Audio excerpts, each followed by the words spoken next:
number one, make sure you get your asset allocation correct. That means that when you retire early, you want to make sure that your asset allocation is going to be appropriate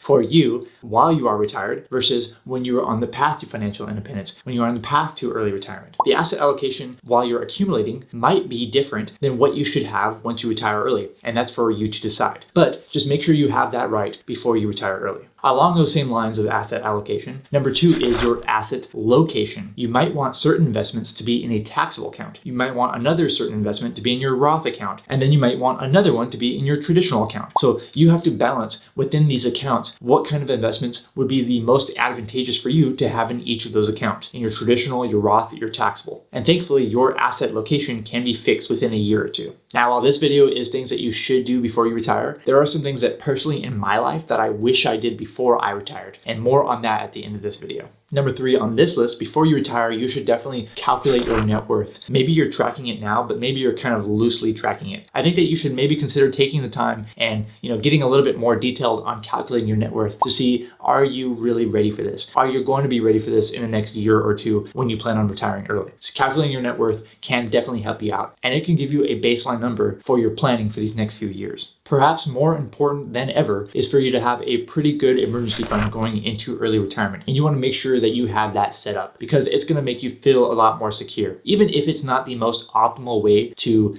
hold your money, maybe it's technically more optimal to invest 100% of your cash and not have an emergency fund or something like that. Maybe that is more optimal. However, psychologically, you probably are going to feel better. Most people are going to feel better with a good amount of cash cushion as their emergency fund, especially when they're entering early retirement or retirement for the first time. Now, hey, if you're liking this video so far, please make sure you hit the like button on this video. It really does help me out, and I would really appreciate that. Next up at number 5, we're going to be talking about possibly paying off your house. Entering retirement or early retirement with a paid off house, aka not having a mortgage expense, I think can be a game changer because, we could be talking about, $1,000+ here. If we're talking about $1,000+ here, that's a huge monthly expense. And not having that while entering early retirement, it's going to make you a lot more secure in your retirement because you're not going to have that really large fixed expense that could possibly, drag down your investment portfolio. It can give you a lot more flexibility if you don't have that large fixed debt expense. And number 6, similar to having a paid off house, this one is probably a little easier to pay off and probably more recommended that you pay off, and that is your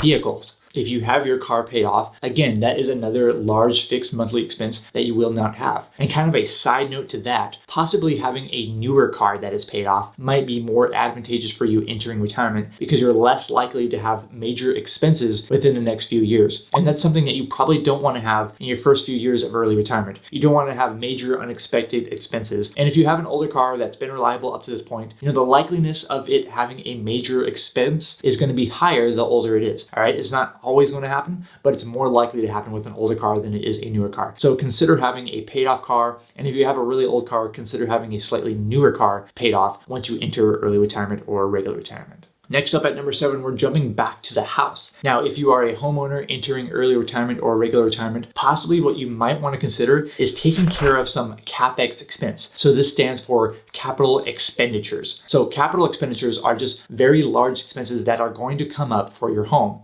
And it's something that usually doesn't get done, every year or even every few years. It might be something that's only done every 10 or 15 or even 20 years. So this is stuff like, replacing your roof. That's something that you don't do every year. You might only do it every, 15 or 20 years, but that's something that you might want to take care of while you have a regular income. And if you can take care of that while you're still making a regular income, it's going to set you up for success in early retirement. Before I get on to number 8, this leads me to the big question here. I want to know from you in the comments below. What are some things or one thing that you want to take care of before you retire early, before you enter retirement? Please let me know in the comments below. I'm really curious to hear what you have to say. And now number 8 on my list is to have a plan for health insurance, because how you get your health insurance might be different than when you were working at your job. Right now, you might be getting it through your employer, but are you going to have that once you exit employment, once you enter early retirement or regular retirement? Are you going to have that? Are you going to be old enough to get on Medicare? Are you going to be getting an ACA plan from healthcare.gov? How are you going to be getting your health insurance? Make sure you have a plan for that and make sure you know how much it's going to cost you.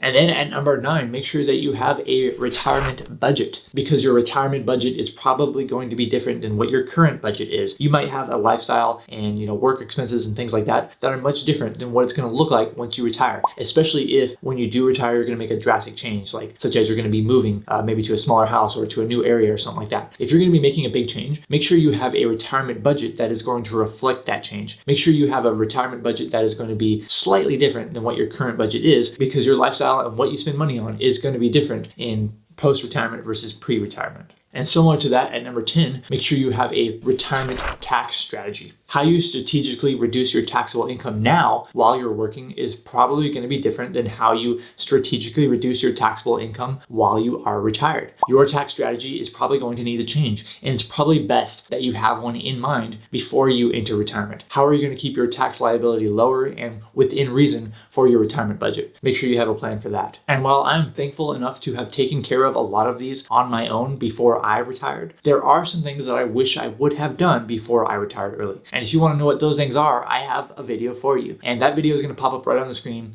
right after I get off the screen. Thank you so much for watching this video. I'm Zach from OnCashflow.com, and I hope to see you next time. You want my... And thankfully, stocks and bonds, they're very liquid. No, they're liquid.